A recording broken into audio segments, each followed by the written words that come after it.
에스겔 강의 9번째 시간입니다. 총 주제는 여호와여 이곳에 임하소서. 한번 따라하겠습니다. 여호와여 이곳에 임하소서. 오늘 말씀의 제목은 애통하는 자는 복이 있나니입니다. 애통하는 자는 복이 있나니.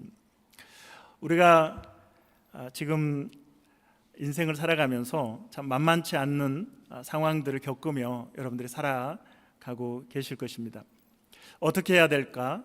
어디로 가야 할까? 무엇을 해야 할까? 이 답이 없는 현실 속에서, 너무나 막막한 상황 속에서 여러분에게 제안하고 싶은 것은 애통하는 사람이 되십시오라고 말씀을 드리고 싶습니다. 은혜는 높은 곳에서 아래로 물이 흐르는 것처럼 은혜는 높은 곳에서 낮은 곳으로 흐릅니다. 하나님의 은혜는 낮은 자에게 부어지는 줄 믿습니다.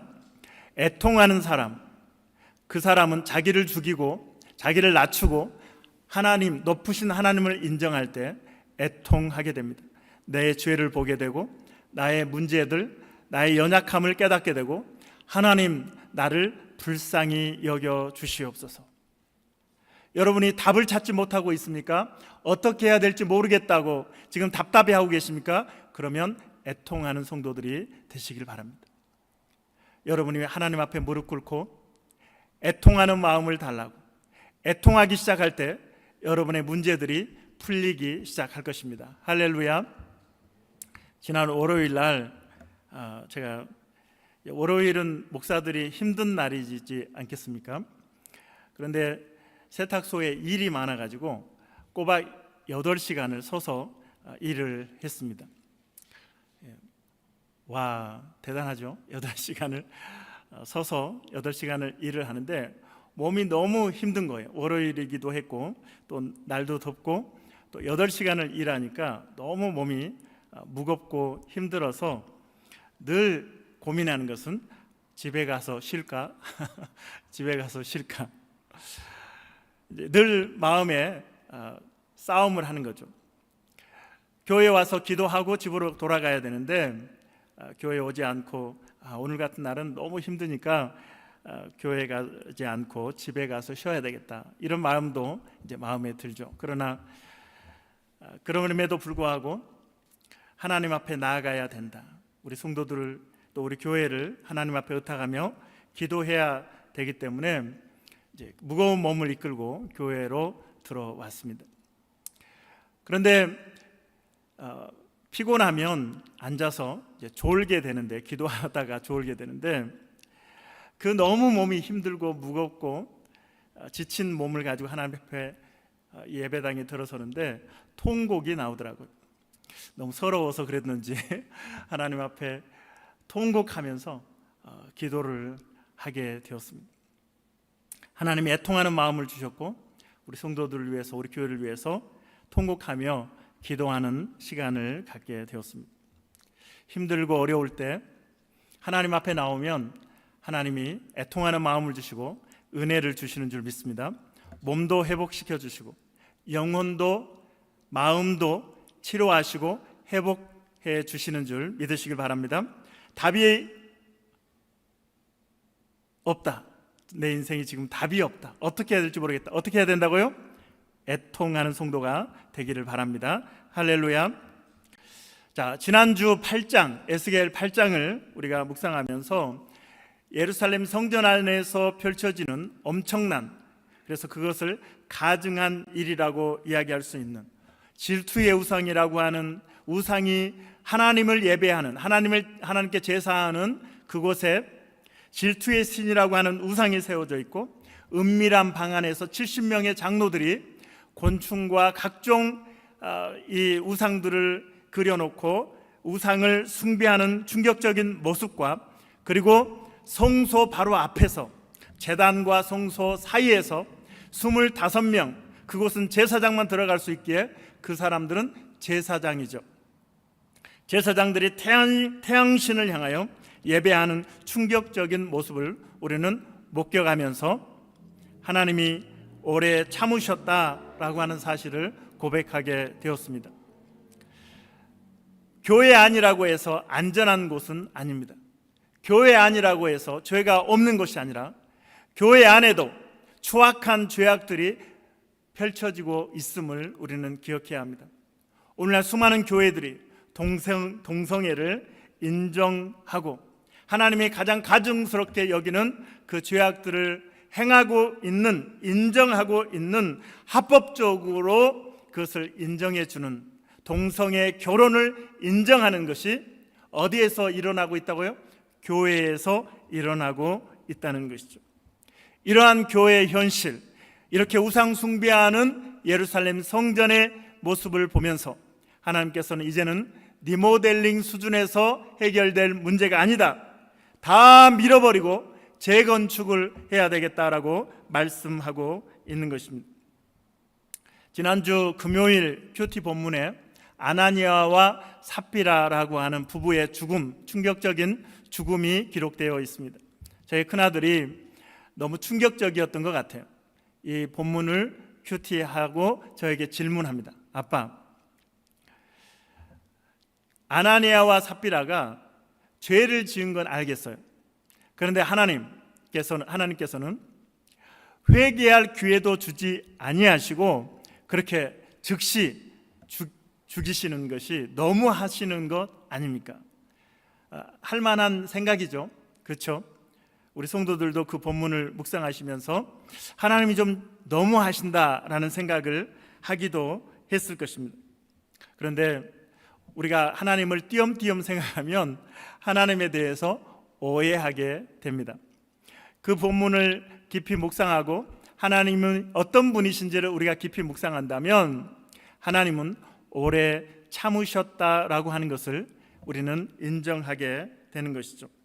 그들에게 회개할 기회가 없었을까요? 아나니아와 삽비라에게 회개할 기회는 충분히 있었습니다. 그 당시에 초대교회는 성령의 강력한 역사가 일어나고 있었습니다.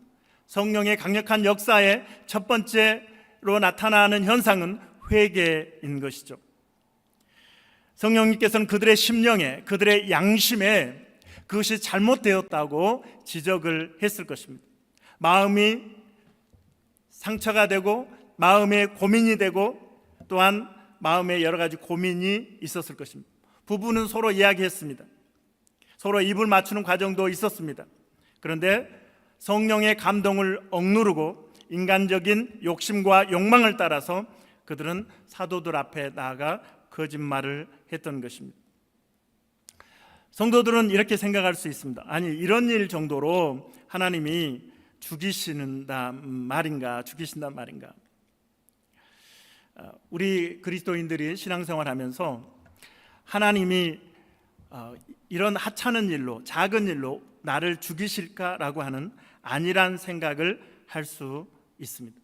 어떠세요? 우리가 죄를 범하면서도 괜찮을 거야, 하나님이 이런 일로 나를 죽이지는 않으실 거야, 내가 충분히 앞으로 회개할 시간이 있을 거야, 회개할 기회가 있을 거라는 생각을, 아니라는 생각을 성도들이 한다는 것입니다.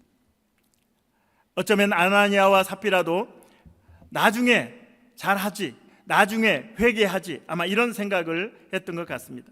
여러분 생각해 보면 아나니아와 삽비라만 그렇게 우리가 생각하듯이 즉사했습니까?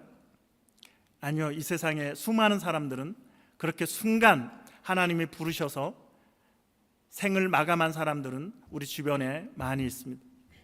식사를 하다가 죽은 사람도 있고, 잠을 자다가 죽은 사람도 있고, 대화하다가 뒷목 잡고 죽은 사람도 있습니다.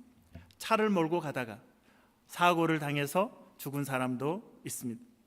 그렇게 수많은 사람들의 죽음을 보면 죽음은 예상하지 못한 때에 찾아온다라고 하는 것을 알 수 있습니다. 모두에게 하나님은 기회를 주시지만 그러나 또한 죽음도 예상하지 못한 순간에 찾아온다라고 하는 것이죠. 그러면 우리는 이렇게 생각해야 합니다. 아나니아와 삽비라의 그 죽음을 보면서 수많은 사람들이 갑자기 하나님의 부르심을 받는 것을 보면서 내가 지금 살아있네? 여러분 지금 살아 계시죠? 심장 뛰고 계시죠? 예, 안 뛰신 분들은 좀비라고 부릅니다. 좀비. 예. 내가 지금 호흡을 하고 있네.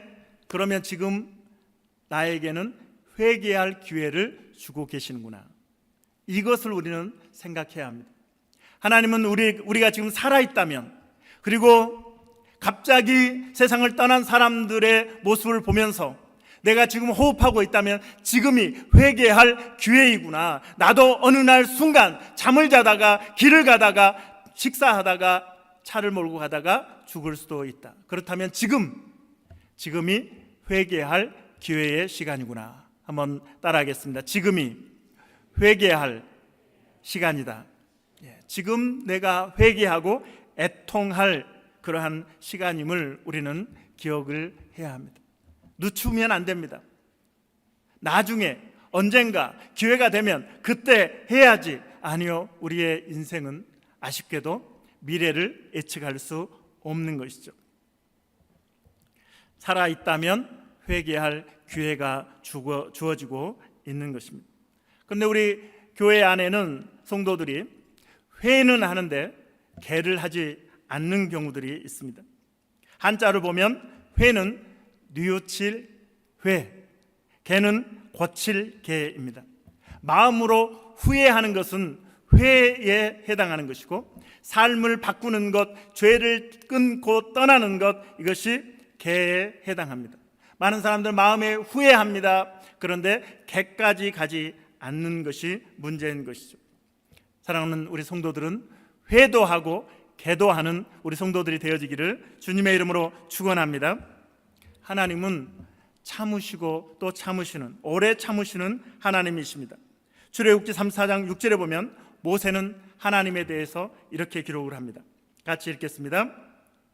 여호와께서 그의 앞으로 지나시며 선포하시되 여호와라 여호와라 자비롭고 은혜롭고 노하기를 더디하고 인자와 진실이 많은 하나님이라. 자비롭고 은혜롭고 노하기를 더디하고 인자와 진실이 많은 하나님이라.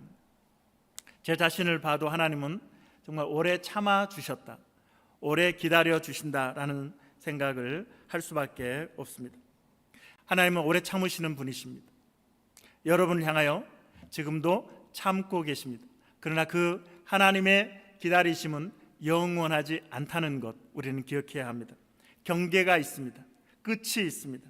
그리고 하나님은 그때가 되면 심판하십니다. 징계하십니다.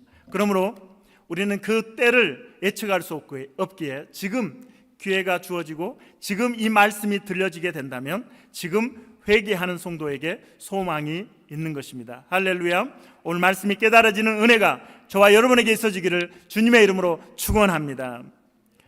지난주에 우리가 8장에서 이스라엘 그 백성들 예루살렘 성전 안에서 행해지는 우상 숭배를 보면서 하나님이 오래 참으신다라는 사실을 깨닫게 되었는데, 오늘 9장에서 드디어 하나님은 심판을 명하고 있습니다. 그리고 우리는 그 심판에 명하시는 하나님의 명령이 너무나 당연하다라고 하는 사실을 우리가 느끼게 되는 것이죠. 그들의 죄가 얼마나 추악하고 가증스러운지 우리는 보았기 때문에 그렇습니다.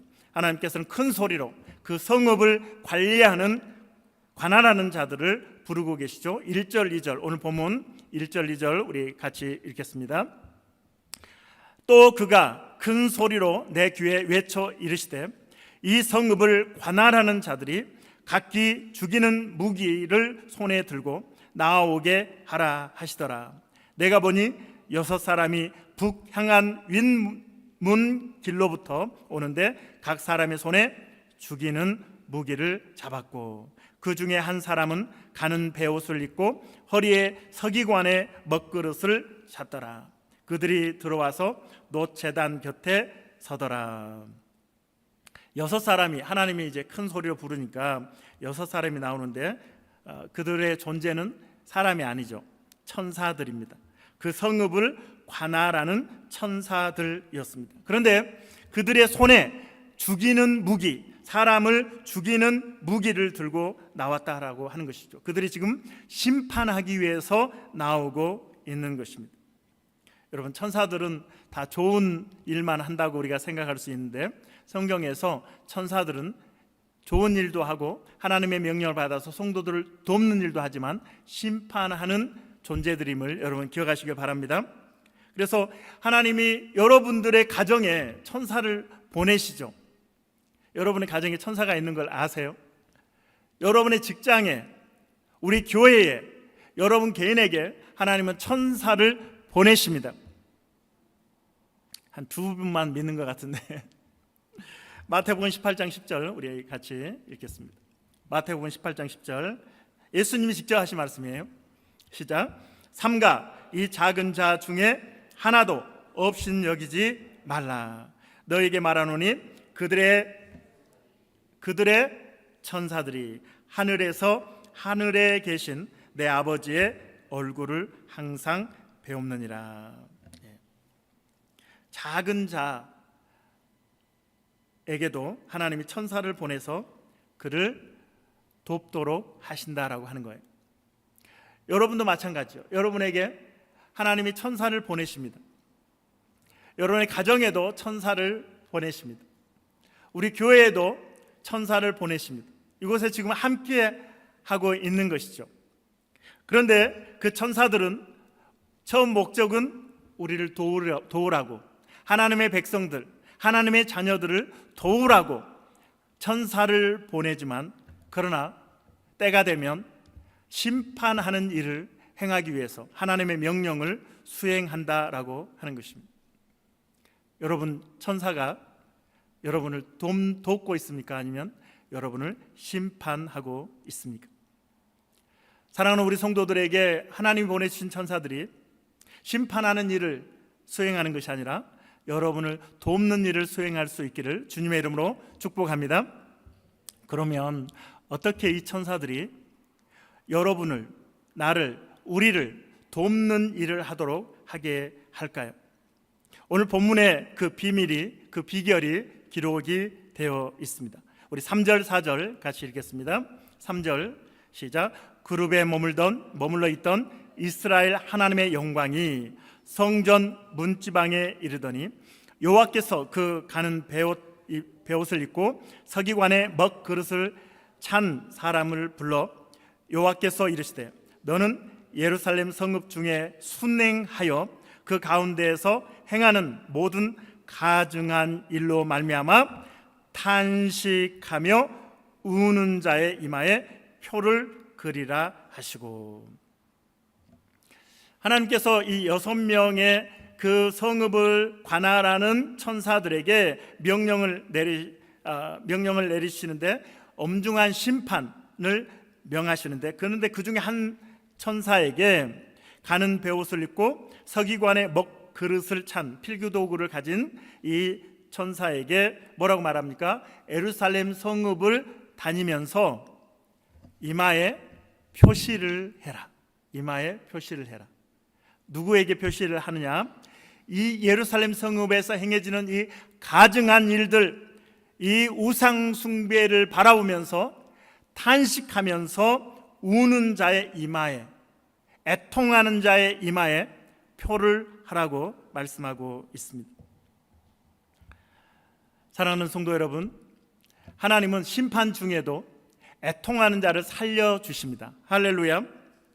가증한 우상 숭배에 동참하지 않고 하나님을 두려워하고 하나님을 경외하며 내 죄를 보고 공동체의 죄를 보며 하나님 앞에 눈물 흘릴 줄 아는 그 애통한 사람 머리에 하나님이 표를 하라고 말씀하십니다. 6절 읽겠습니다.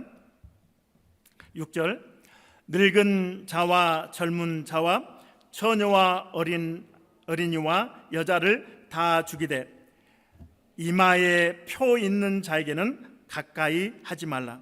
내 성소에서 시작할지니라 하시매 그들이 성읍 앞에 있는 늙은 자들로부터 시작하더라. 심판을 하시는데 성전에서부터 시작하고 있습니다. 왜냐하면 성전은 이미 하나님을 예배하는 그 기능을 상실하고 우상을 숭배하고 있기 때문에 그렇습니다.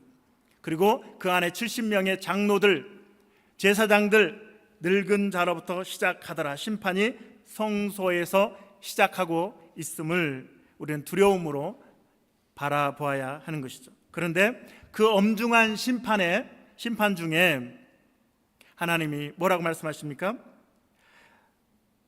남녀노소 누구를 막론하고 다 그 죄악 가운데에서 심판하되 이마에 표 있는 자에게는 가까이 하지 말라라고 말씀하십니다. 할렐루야.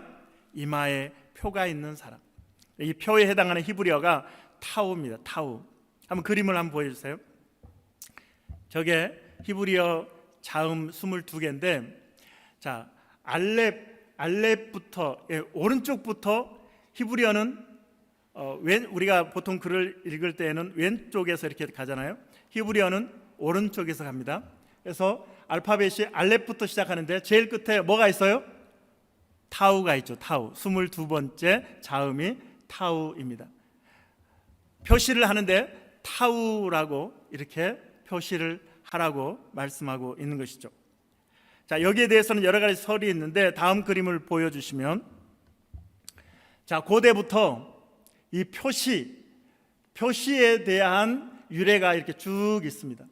그래서 원시 시나이 문자부터 해서 원시 가나안 문자, 페니키아 글자, 고대 히브리어, 아람어, 케다브 아수리, 성서 히브리어, 블록체, 필기체, 코인의 헬라어, 라틴어 글자, 그리고 영어의 T까지, 소문자 T가 이 타우하고 비슷하게 생겼죠. 이렇게 해서 고대부터 어떤 표시를 할 때에는 이렇게 타우의 형식을 가지고 이 고대 상형 문자의 영향으로 그렇게 그 글씨로 이렇게 표시를 하게 했다라고 하는 것이죠. 이런 표시가 된, 이마에 표시가 된 사람은 살려라, 죽이지 말아라 이렇게 하시는데, 우리가 잘 알죠. 출애굽기 12장에도 보면 어린 양의 피를 문설주와 문지방에 바른 그 집은 내가 패스오버 하겠다라고 하나님 말씀하시죠. 출애굽기 12장 13절 같이 읽겠습니다. 내가 애굽 땅을 칠 때에 그 피가 너희가 사는 집에 있어서 너희를 위하여 그 피가 표적이 될지라. 내가 피를 볼 때에 너희를 패스오버 하리라. 재앙이 너희에게 내려 멸하지 아니하리라. 하나님께서 이렇게 표시하는 것을 좋아하시네요. 그래서 그 이스라엘 집에 어린 양의 피가 묻어 있으면 패스오버해서 그래서 그들을 살리겠다, 죽이지 않겠다라고 말씀하십니다. 가나안 정복 전쟁에 첫 번째로 정복한 성읍이 어디죠? 어느 성이 가나안의 첫 번째 성읍이었습니까? 무너진 성, 여리고. 할렐루야. 우리 성도들이 참 똑똑합니다. 여리고 성이 무너지고 여리고 성에 살던 사람들을 모두 진멸할 때 살아난 가정이 있습니다. 어디죠? 누구의 가족? 그렇죠. 나합의 가족은 모두 그 집안에 있는 사람들은 살아납니다. 어떤 표시가 있었죠?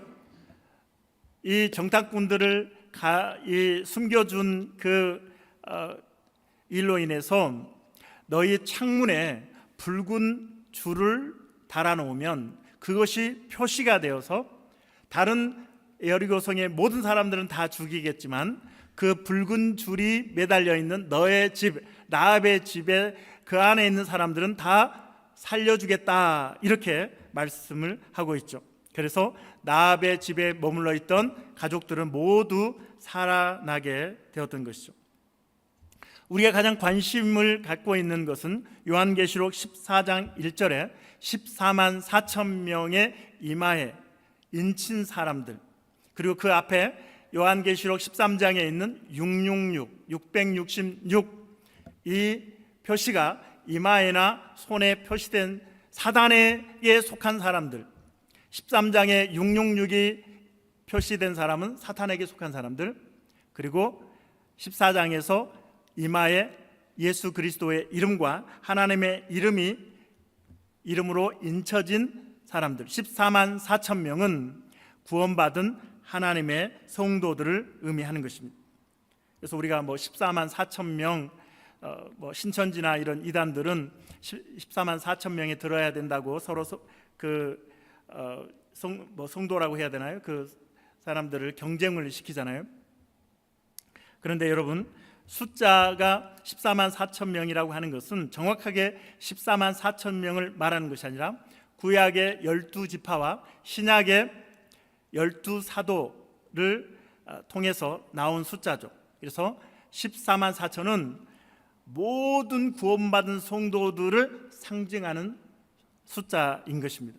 모든 구원받은 성도들을 상징하는 숫자. 그래서 여러분, 누군가 14만 4천 명에 들어야 되지 않겠냐고 이렇게 미혹을 하면 그 사람은 사입이다, 그 사람은 이단이다 라고 하는 사실을 기억하고, 구원은 오직 예수 그리스도의 이름을 믿음으로 구원받는다는 사실을 여러분 기억하시기를 바랍니다. 요한복음 1장 12절 13절 우리 같이 읽겠습니다. 12절, 영접하는 자 곧 그 이름을 믿는 자들에게는 하나님의 자녀가 되는 권세를 주셨으니 이는 혈통으로나 육정으로나 사람의 뜻으로 나지 아니하고 오직 하나님께로부터 난 자들이니라. 영접하는 자, 예수 그리스도 이름을 영접하는 것, 리시브도 하는 거죠. 빌리브도 하는 거죠. 그 사람은 하나님의 자녀가 되는 권세를 주셨고, 이것은 혈통으로나 육정으로나 사람의 뜻으로 나지 아니하고 오직 하나님께로부터 난 자들이다라고 말씀하고 있습니다. 예수님이 나의 죄를 위해서 십자가에 달려 돌아가셨다가 3일 만에 다시 살아나셨음을 믿고, 그분이 나의 죄 때문에 죽으셨음을 믿고 나의 구원자로 모시는 사람은 하나님의 자녀가 됩니다. 영원한 생명을 얻습니다. 천국 백성이 됩니다. 할렐루야. 그러므로 우리는 예수님을 믿는 하나님의 자녀라면 이렇게 확신할 수 있어야 합니다. 로마서 8장 38절부터 39절 같이 읽겠습니다. 38절, 내가 확신하노니 사망이나 생명이나 천사들이나 권세자들이나 현재일이나 장래일이나 능력이나 높음이나 깊음이나 다른 어떤 피조물이라도 우리를 우리 주 그리스도 예수 안에 있는 하나님의 사랑에서 끊을 수 있습니까? 끊을 수 없으리라. 사람들이 계속, 이단들이, 사이비가 너 그렇게 예수 믿어가지고 어떻게 천국 가겠느냐고 계속 우리를 옆에서 옆구리를 찌르면서 말씀을 깨달아야 한다, 이 스승의 지도를 받아야 된다 그러면서 여러분들을 어디론가 데리고 가려고 그러면, 아니야, 나는 요한복음 1장 12절을 믿어. 영접하는 자 곧 그 이름을 믿는 자들은 하나님의 자녀가 되는 권세를 주신다고 약속하셨어. 나는 이 사실을 믿어. 나는 예수님을 믿기 때문에 난 구원받았어. 나는 그런 누군가의 지도를 받거나 어떤 깨달음이 있어야 된다고 가르치는 그런 것은 나에게 필요 없어. 그리고 하나님은 이 구원을 영원토록 효력이 있게 하셔서 나를 버리지 아니하신다, 나를 떠나지 아니하신다고 약속하셨어. 너가 우리 교회에 와보지 않겠니? 라고 하시면 돼요. 우리 목사님 좀 만나서 네가 한번 상담을 해봐야 될 것 같다. 오히려 이렇게 여러분을 미혹하는 사람들을 교회로 이렇게 인도하는 우리 성도들이 되기를 바랍니다. 이 이마에 타우라고 하는 이 글표를 받은 사람들이 어떤 사람인가, 앞에서 말씀드렸지만 이렇게 기록하고 있죠. 모든 가증한 일로 말미암아 탄식하며 우는 자들, 탄식하며 우는 자들. 우상 숭배 때문에 하나님을 등지고 죄를 범하고 있는 예루살렘 성전 안에서의 죄악과 이스라엘 공동체의 그러한 죄악들을 보면서 애통하고 탄식하며 하나님 앞에 눈물로 나아가고 있는 그들은, 그 성도들의 이마에는 타우라고 하는 표시가 되어 있고, 그 엄중한 심판 중에도 그들을 살리라, 그들에게 가까이 하지 말아라 라고 말씀하고 있는 것입니다. 사랑하는 여러분, 죄가 죄로 깨달아지는 것이 은혜입니다. 한번 따라하겠습니다. 죄가 죄로 깨달아지는 것이 은혜입니다. 죄가 죄로 깨달아지는 것이 은혜임을 여러분 기억하시기 바랍니다. 캐나다의 여러 교회들뿐만 아니라 지금 캘거리의 한인교회 중에도 큰 교회죠. 거기에도 동성애를 합법화하고 인정하는 교단에 속한 교회가 있습니다. 제가 그 부분을 목사님들 만나는 모임에서도 그 문제를 이렇게 지적을 했더니 목사님들도 이렇게 이야기하는 거예요. 아니, 동성애만 죄입니까? 사람들은 얼마나 많은 죄를 짓고 사는데 왜 유독 동성애만 가지고 그렇게 엄격한 잣대를 대는 겁니까? 저에게 막 그렇게 반박을 하는 분들이 있어요. 누가 그런다고요? 목사들이 그런단 말이죠. 그분들이 착각하는 것은 무엇입니까? 물론 사람은 연약하기 때문에 죄를 범할 수 있습니다. 이런저런 죄를 범할 수 있습니다. 그러나 그렇다고 해서 죄를 지어도 괜찮다고 허용하고 합법화하는 것은 큰 문제인 것입니다. 그렇죠? 죄는 죄라고 이야기하고 죄를 지었으면 회개하라고.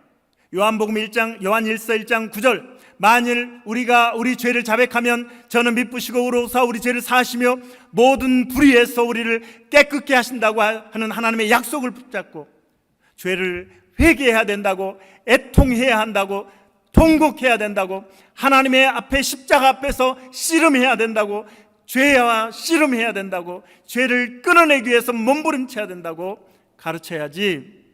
그래도 괜찮습니다. 동성끼리 결혼해도 괜찮습니다. 동성애 괜찮습니다. 이렇게 말하는 건 성경을 어기는 거잖아요. 진리를 어기는 거잖아요. 하나님의 뜻을 어기는 거잖아요. 이건 차원이 다른 거예요. 죄를 인정하는 것과 죄는 죄라고 이야기하고 회개하라고 말하는 것은 하늘과 땅 차이가 되는 것입니다. 문제는 그 교단이 동성애를 허용하고 인정하고 있다는 것이 심각한 문제인 것이죠. 고린도전서 6장 9절로 10절 우리 함께 읽겠습니다. 불의한 자가 하나님의 나라를 유업으로 받지 못할 줄을 알지 못하느냐. 미혹을 받지 말라.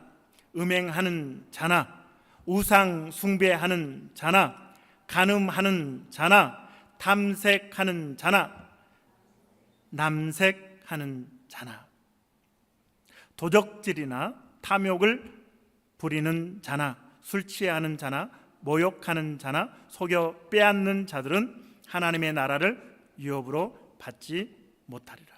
교회 인원만 이렇게 채우려고, 그래서 큰 교회, 대형 교회를 만들면 뭐 하겠어요? 동성애도 괜찮아, 이런 죄 저런 죄 다 괜찮아 라고 하면서 그렇게 교회 인원만 채우면 뭐 하겠어요? 이런 사람은 하나님의 나라를 유업으로 받을 수 없다. 목사도 스스로 속고 있는 거고 목사가 성도들을 속이고 있는 거죠. 당연히 그들이 그 죄 가운데 있다면 하나님의 나라를 유업으로 받을 수 없다라고 가르쳐야 되는데 괜찮다고 사랑으로 끌어안아야 된다고. 물론 사랑해야죠. 그 영혼이 회개하고 동성애를 끊고 예수님을 믿을 수 있도록 온전히 하나님의 진리를 따라 살아가도록 선한 길로 인도해야 할 책임이 교회에 있는 것은 맞습니다.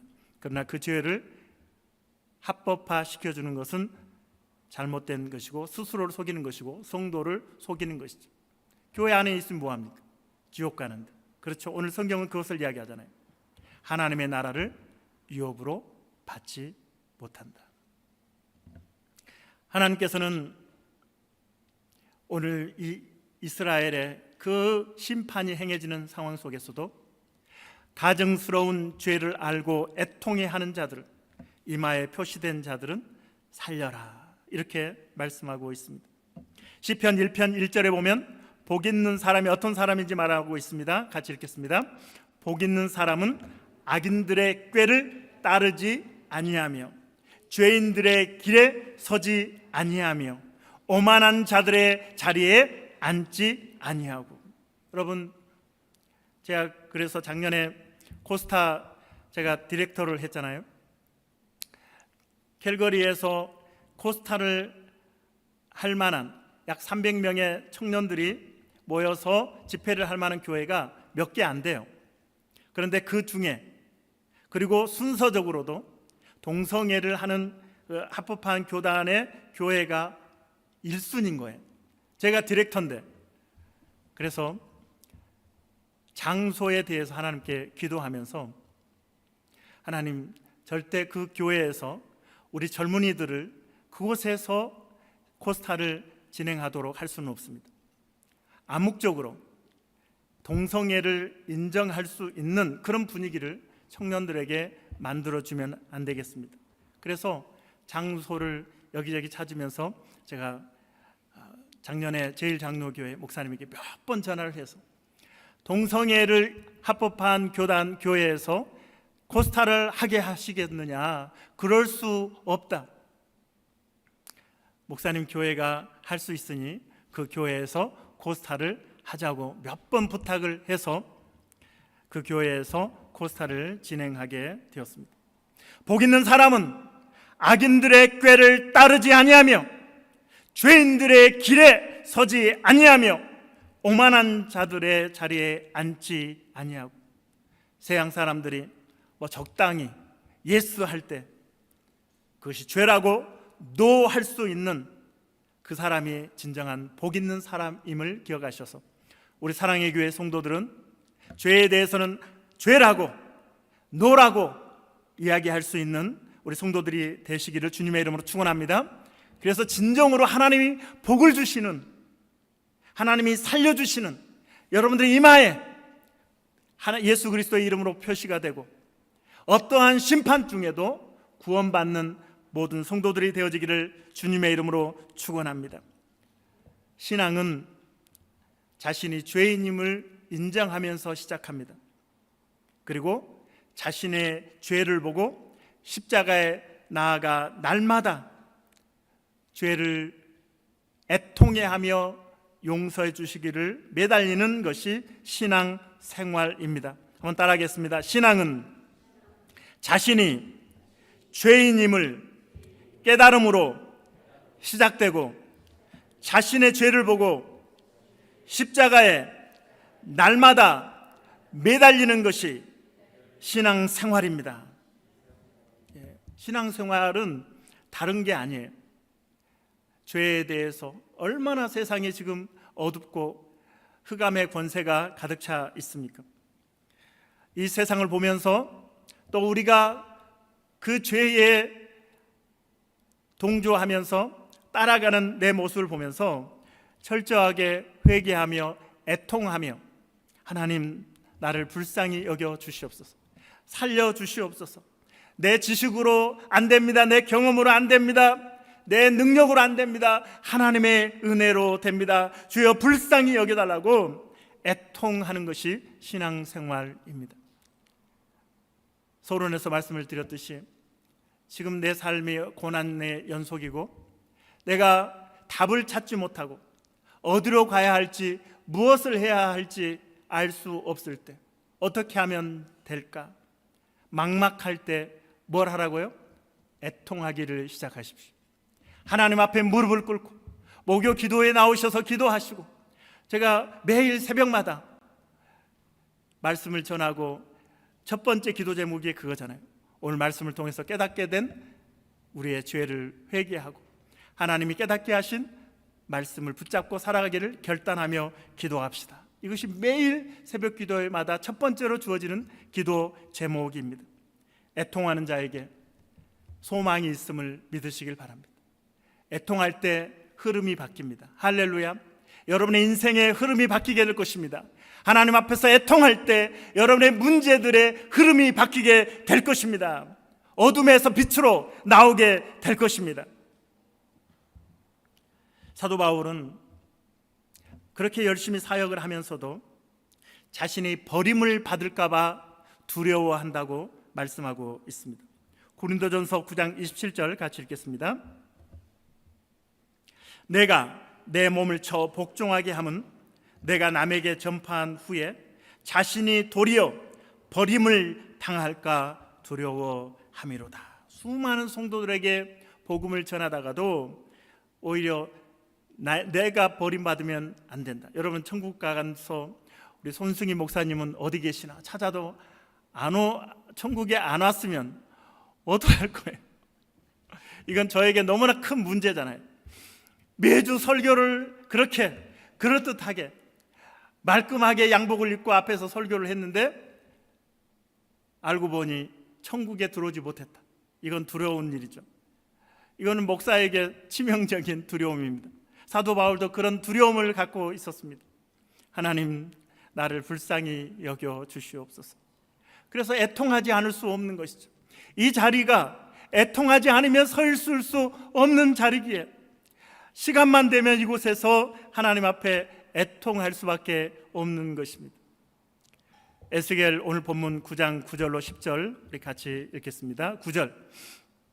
그가 내게 이르시되 이스라엘과 유다 족속의 죄악이 심히 중하여 그 땅에 피가 가득하여 그 성읍에 불법이 찼나니 이는 그들이 이르기를 여호와께서 이 땅을 버리셨으며 여호와께서 보지 아니하신다 함이라. 그러므로 내가 그들을 불쌍히 여기지 아니하며 긍휼을 베풀지 아니하고 그들의 행위대로 그들의 머리에 갚으리라 하시더라. 우리가 상황이 어려워지면 또 여러 가지 고난의 상황들을 우리가 처하게 되면 우리가 늘 누군가에게 책임을 전가하고 원망하려고 하는 그런 습성이 우리에게 있습니다. 그렇죠? 그래서 조상 탓도 하고 목사님 탓도 하고 또 특별히 하나님 탓을 이렇게 하는데 이스라엘 백성들이 지금 그랬다는 거예요. 이스라엘 백성들이 지금 바벨론으로부터 1차로 공격을 당하고 2차로 공격을 당하고 그래서 많은 사람들이 포로로 잡혀가는 이런 기가 막힌 어려운 상황, 지금 남유다가 풍전등화의 상황에 있는 것을 그런 어려움을 당하면 하나님이 그렇게 책망하시면 징계하시면 내 죄를 봐야 되고 공동체의 죄를 보고 애통해야 되는데 그들이 그 화살을 하나님께 돌렸다는 거예요. 그들이 이르기를 9절 하반절 한번 보여주실래요? 이는 그들이 이르기를 여호와께서 이 땅을 버리셨으며 여호와께서 보지 아니하신다 함이라. 돌아보지 아니하신다 함이라. 그들이 하나님이 우리를 돕지 않는다, 하나님이 우리를 버리셨다 라고 하면서 자기들의 죄에 대해서는 애통하지 않으며 자기들의 욕망을 따라서 마음대로 살았다라고 하는 거예요. 그래서 하나님이 10절에 그러므로 내가 그들을 불쌍히 여기지 아니하며 긍휼을 베풀지 아니하고 그들의 행위대로 그들의 머리에 갚으리라. C.S. 루이스는 이렇게 이야기합니다. 고난은 하나님의 확성기다. 따라할까요? 고난은 하나님의 확성기다. 고난을 통해서 하나님의 음성을 듣게 됩니다. 우리가 평안할 때에는, 일이 잘 풀릴 때는 하나님의 음성을 듣지 못하지만 고난을 허락하시는 이유는 그때 우리가 마음이 애통이 생기고 또한 심령이 가난해져서 하나님의 음성을 들을 수 있다라고 하는 것이죠. 그럼에도 불구하고 이스라엘 백성들은 이런 고난을 겪으면서도 하나님께서 자신들을 향한 애통하라고, 자신들의 죄를 깨달으라고, 회개하라고 하는 이 메시지를 왜곡해서 하나님께 원망하고 불평하고 있다는 것이다. 하나님 탓, 지금 이 어려운 거 당신 탓입니다, 하나님 탓입니다 라고 원망하고 있었다라고 하는 것이죠. 그래서 너희가 한 말 그대로 내가 그대로 해줄게, 내가 너희를 버렸다고 버려줄게, 너를 돌아보지 않는다고 내가 너희를 정말 돌보아 주지 않을게 라고 이제 다음 주 10장에서는 하나님이 예루살렘을 떠나버리십니다. 너희가 한 말 내가 내게 들린 대로 내가 그대로 해줄게. 사랑하는 성도 여러분, 여러 가지 어려운 상황 속에서 애통하는 우리 성도들이 되어지기를 주님의 이름으로 축원합니다.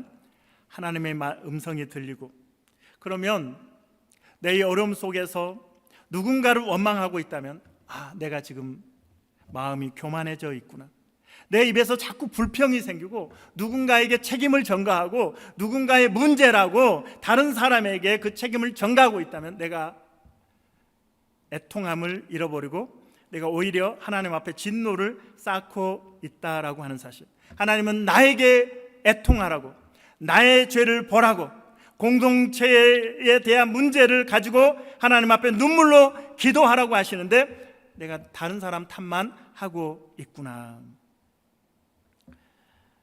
마태복음 5장 4절에 예수님이 말씀하시죠. 애통하는 자는 복이 있나니 그들이 위로를 받을 것입니다.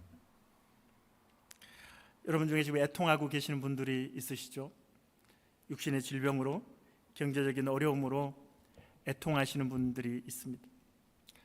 앞이 보이지 않고 앞이 막혀 있고 옆이 막혀 있고 뒤가 막혀 있어서 어떻게 해야 할지 모르겠다고, 하나님 나를 불쌍히 여겨주시고 하나님 나를 도와주시고 하나님 긍휼을 허락해 달라고, 자비를 베풀어 달라고 하나님 앞에 무릎 꿇고 통곡하며 애통하는 여러분이, 나는 왜 이렇게 비참할까? 나는 왜 이렇게 비극적인 인생을 살아갈까? 이런 생각을 하고 계실지 모르지만 예수님은 애통하는 그 마음이 복이 있는 사람이라고 말씀하고 있습니다. 우리 다시 한번 같이 읽어볼까요? 애통하는 자는 복이 있나니 그들이 위로를 받을 것이요. 성경의 역설은 어쩌면 성공하는 것보다는 실패하는 것이 우리의 구원을 위해서 더 나을 수 있어요. 사람들은 형통하면 애통해지지 않거든요. 간절해지지 않거든요. 하나님 찾지 않거든요. 내 힘으로 살아보려고 하고 충분히 인맥을 통해서, 내 지식을 통해서, 경험을 통해 살아갈 수 있기 때문에 하나님을 찾지 않기 때문에 오히려 성공이, 형통이 그 사람의 영혼을 병들게 하고 지옥으로 이끌고 갈 수 있다는 것을 여러분 기억하십시오.